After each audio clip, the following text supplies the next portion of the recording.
Hi friends, welcome to Fragrance of My Life. இந்த weekend ரெசிபியாக நம்ம பார்க்க போகிறது பிச்சு போட்ட நாட்டுக்கோழி வறுவல். இது எப்படி செய்யலான்னு பார்க்கலாம் வாங்க. அதுக்கு முன்னாடி நம்ம சேனலை வந்து நீங்கள் சப்ஸ்கிரைப் பண்ணாமல் இருந்தீங்க, மறக்காமல் சப்ஸ்கிரைப் பண்ணிவிடுங்க. இப்போ வந்து இந்த டிஷ் எப்படி செய்யலான்னு பார்க்கலாம். ஃபர்ஸ்ட் வந்து நாட்டுக்கோழியை வந்து நல்லா க்ளீன் பண்ணிக்கோங்க. க்ளீன் பண்ணிவிட்டு வாங்கிக்கிட்டு இந்த மாதிரி குக்கரில் போட்டுக்கோங்க. குக்கரில் போட்டுட்டு உப்பு அண்ட் மஞ்சள் தூள் ஒரு அரை டீஸ்பூன் இல்லைனா 1 டீஸ்பூன் வந்து போட்டுட்டு நல்லா கலந்து விட்டுக்கோங்க. நல்லா வந்து இது நல்லா அப்படியே கோட் ஆகணும். அந்த மாதிரி கலந்து விட்டுட்டு நம்மளுக்கு தேவையான அளவு தண்ணி, இந்த நாட்டுக்கோழி வேகிற அளவுக்கான தண்ணி, இதை ஜஸ்ட் வந்து ஒரு அளவு சொல்லணும்னா இந்த நாட்டுக்கோழி மூழ்கிற மாதிரி வந்து தண்ணி விட்டால் போதும். தண்ணியை ஊற்றிக்கலாம். தண்ணியை ஊற்றிட்டு இப்போது வந்து நீங்கள் நல்லா அது கலர்லனாலும் தண்ணியில் வந்து கொஞ்சம் நீங்கள் கிளறும் போது நல்லா வந்து எல்லாமே வந்து பைண்ட் ஆகிடும், உப்பில் நல்லா கலந்துரும். நாட்டுக்கோழி வந்து நார்மல் கோழி வேகிறதோட கொஞ்சம் அதிகமான டைம் எடுத்துக்கும். அதனால் ஒரு 5 to 6 விசில் வந்து நீங்கள் விடுங்க. இதுக்கப்புறமா பார்த்தீங்கன்னா இது நல்லா இப்போ கோழி வெந்துருச்சு. இந்த மாதிரி நல்லா நம்ம எடுத்து பார்க்கும்போது பீசஸ் வந்து அப்படியே அந்த போன்லேருந்து வெளியே வரணும். எல்லா எலும்புலேருந்தும் இந்த பீசஸ் மட்டும் வந்து சின்ன சின்னதாக பண்ணி எடுத்துக்கோங்க. இப்போது இதை வந்து நம்ம வந்து ரெசிபி வந்து ரெடி பண்ணலாம். பிச்சு போட்டாச்சு நாட்டுக்கோழி ஃபுல்லாக எலும்புலேருந்து. ஒரு வெங்காயம், ஒரு 2 பச்சை மிளகா, கருவேப்பிலை, இஞ்சி பூண்டு விழுது 1 டேபிள் ஸ்பூன், 2 பட்டை, ஒரு 4 கிராம்பு, கரம் மசாலா, மஞ்சள் தூள், மிளகாய்த்தூள், மிளகுத்தூள். இதுதான் வந்து வறுவலுக்கு தேவையான வந்து இன்க்ரீடியன்ட்ஸ். இப்போ வந்து எப்படி செய்யலான்னு பார்க்கலாம். நான் மண்சட்டி எடுத்துருக்கேன். நீங்கள் வந்து நார்மல் பாத்திரமே எடுத்துக்கலாம். பாத்திரத்தில் நல்லெண்ணெய் ஊற்றிக்கோங்க. கோழிக்கு வந்து எப்போவுமே நல்லெண்ணெய் தான் வந்து நம்ம சேர்த்துக்கிட்டோன்னா ரொம்ப நல்லது. 2 டேபிள் ஸ்பூன் எண்ணெய் சூடானதும் பட்டை கிராம்புலாம் வந்து போட்டுக்கொடுங்க. போட்டுட்டு அதுக்கப்புறமா வந்து வெங்காயம், பச்சை மிளகாய், வெங்காயம் வந்து நல்லா பொடிசாக நறுக்கி வச்சுக்கோங்க. அப்புறம் வந்து பச்சை மிளகாய் சேர்த்துட்டு இது கொஞ்சம் லைட்டாக வந்து ஃப்ரை ஆகட்டும். ஃப்ரை ஆனதுக்கப்புறமா நம்ம வந்து கருவேப்பிலை நல்லா ஒரு கையளவு நீங்கள் போடலாம்.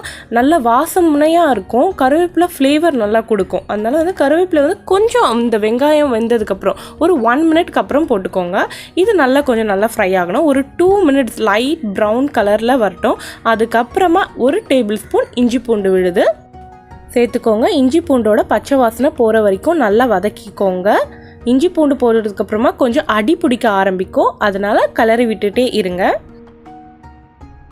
அடுத்து நம்ம மசாலா பொருட்கள் ஆட் பண்ண போகிறோம். அதுக்கு முன்னாடி பார்த்தீங்கன்னா ஸ்டவ்வை வந்து ஸ்லோ பண்ணிக்கோங்க. ஸ்லோ பண்ணிவிட்டு 1 டீஸ்பூன் மிளகாய்த்தூள், 1 டீஸ்பூன் கரம் மசாலா, ஒரு 1/4 டீஸ்பூன் மஞ்சள் தூள் போட்டு நல்லா கலந்துக்கோங்க. அடி பிடிக்காததுக்காக கொஞ்சமாக தண்ணி கூட நீங்கள் தெளிச்சுக்கலாம்.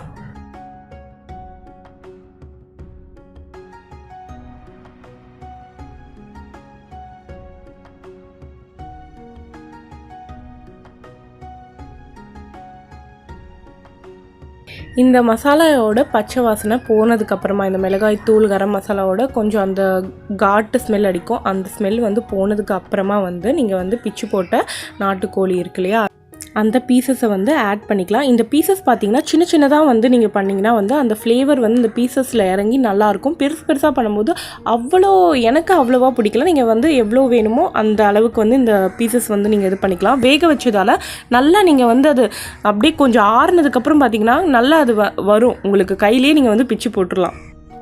நார்மல் கோழி, இந்த பாய்லர் கோழியோட நாட்டுக்கோழி வந்து நீங்கள் சாப்பிட்டிங்கன்னா ரொம்ப நல்லது. உப்பு சேர்த்துக்கோங்க. உப்பு சேர்த்துட்டு நல்லா கலந்து விட்டுட்டு ஒரு 3 மினிட்ஸ் வந்து குக் ஆகட்டும். இதுக்கு வந்து குக்கிங் டைம்ன்றது பார்த்திங்கன்னா வந்து கம்மி தான். ஏன்னா வந்து நம்ம ஆல்ரெடி வேக வச்சாச்சு. இந்த மசாலாவில் வந்து இது நல்லா இதுவாகணும், அவ்வளோதான். இந்த மாதிரி ஆனதுக்கப்புறமா லாஸ்ட்டாக வந்து நம்ம பெப்பர் போட்டுக்கலாம். பெப்பர் போட்டுட்டு ஒரு 1 மினிட் நல்லா கலந்து விட்டுக்கோங்க. நல்லா அப்படியே அந்த சூட்டோட மண்சட்டின்றதால 1 மினிட் போதும். அந்த சூட்லேயே வந்து அதுக்கு நல்லா இன்னும் குக் ஆகிட்டே இருக்கும். லாஸ்ட்டாக கொத்தமல்லி தூவி இறக்கிடுங்க. அவ்வளோதான். நம்ம பிளேட்டுக்கு ட்ரான்ஸ்ஃபர் பண்ணிவிட்டு சாப்பிட வேண்டியது தான். உங்கள் வீட்லேயும் ட்ரை பண்ணி பார்த்துட்டு எப்படி இருக்குன்னு சொல்லுங்கள். இது வந்து குட்டி குட்டி பீசஸாக இருக்கிறதால குழந்தைங்களுக்கு ரொம்பவே இஷ்டமாக இருக்கும். அவங்க சட்டுன்னு சாப்பிட்டுருவாங்க. அப்போது இந்த சண்டே உங்கள் வீட்டில் பிச்சு போட்ட நாட்டுக்கோழி தானே, செஞ்சு பார்த்துட்டு பிடிச்சிருந்தா மறக்காமல் லைக் பண்ணுங்கள். தேங்க்யூ.